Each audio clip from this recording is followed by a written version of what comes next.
Hello বন্ধুরা, আশা করি সবাই ভালো আছেন। আমিও ভালো আছি। আজ আমি বানাবো ভেজিটেবল চপ।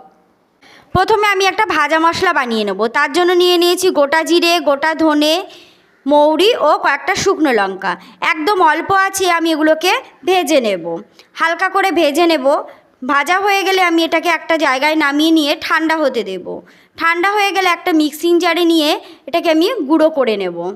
আমি 700 গ্রাম আলু নিয়েছি। আলুটা ভালো করে খোসা ছাড়িয়ে পরিষ্কার করে নিয়ে আলুটাকে আমি প্রেসার কুকারে 2টো সিটি মেরে সেদ্ধ করে নিয়েছি। ঠান্ডা হয়ে এলে আমি আলুটাকে ম্যাশ করে নিয়েছি। আমি এখানে 700 গ্রাম বিট ও 400 গ্রাম গাজর নিয়েছি।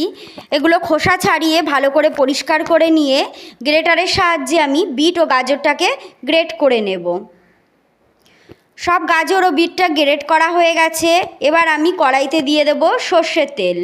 তেলটা গরম হয়ে এলে ওর মধ্যে দিয়ে দেব আমি 5 ফোড়ন ও তেজপাতা ফোড়ন, আর দিয়ে দিলাম 2 চামচ আদা বাটা।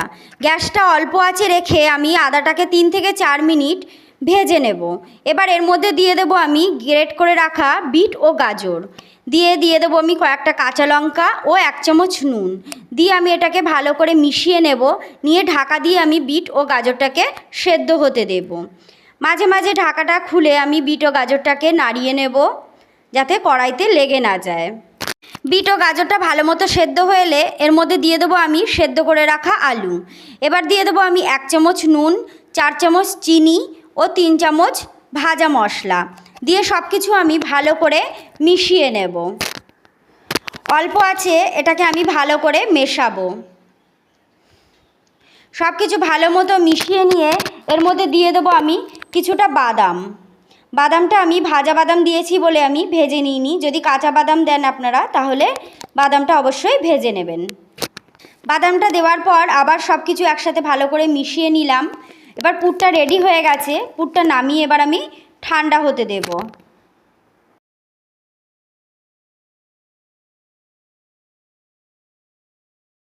এবার একটা বাটিতে আমি নিয়ে নেব 4 চামচ ময়দা, 2 চামচ কর্নফ্লাওয়ার, হাফ চামচ নুন, হাফ চামচ গোলমরিচ গুঁড়ো দিয়ে এবার এর মধ্যে অল্প অল্প করে জল দেব। দিয়ে আমি একটা ব্যাটার রেডি করব। ব্যাটারটা হালকা ঘন রাখতে হবে। আর একটা প্লেটে নিয়ে নিয়েছি আমি বিস্কুটের গুঁড়ো। এর মধ্যে দিয়ে দিয়েছি আমি 1 চামচ নুন। নুনটা আমি বিস্কুটের গুঁড়োর সঙ্গে ভালো করে মিশিয়ে নিয়েছি। এবার আমি পুরটা থেকে অল্প অল্প করে পুর নিয়ে আমি গোল শেপ দিয়ে নিয়েছি। আপনারা চাইলে লম্বা শেপও দিতে পারেন। সব পুরটা আমি গোল শেপ দিয়ে নিয়েছি। এবার এগুলোকে আমি কোটিং করব। প্রথমে একটা চপ নিলাম, নিয়ে আমি এটাকে বিস্কুটের গুঁড়ো লাগিয়ে নেব। নিয়ে এবার এটাকে আমি ব্যাটারের মধ্যে দেব। ব্যাটারটা লাগিয়ে আমি একটা কাঁটা চামচের সাহায্যে চপটাকে তুলে নিয়ে আবার বিস্কুটের গুঁড়োর মধ্যে দেব। ভালো করে বিস্কুটের গুঁড়ো মাখিয়ে নেব। দেখুন আমি কিভাবে মাখাচ্ছি, এইভাবে করতে হবে। এইভাবে প্রত্যেকটা চপে আমি কোটিং করে নেব।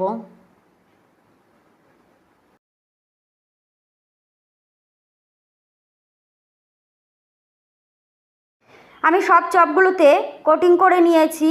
এবার একটা ফ্রাই প্যানে দিয়ে দেব সাদা তেল। তেলটা একটু বেশি পরিমাণে দেব। তেলটা গরম হয়ে এলে আমি একে একে চপগুলো দিয়ে দেব।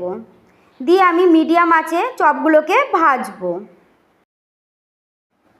চপের একটা সাইড আমি 3 থেকে 4 মিনিট ভেজে নিয়েছি। নিয়ে চপগুলোকে উল্টে দিয়েছি, দিয়ে আবার অন্য সাইড আমি 3 থেকে 4 মিনিট ভাজবো। চপগুলো ভাজা হয়ে গেলে আমি তুলে নেব। হয়ে গেল আমার ভেজিটেবল চপ।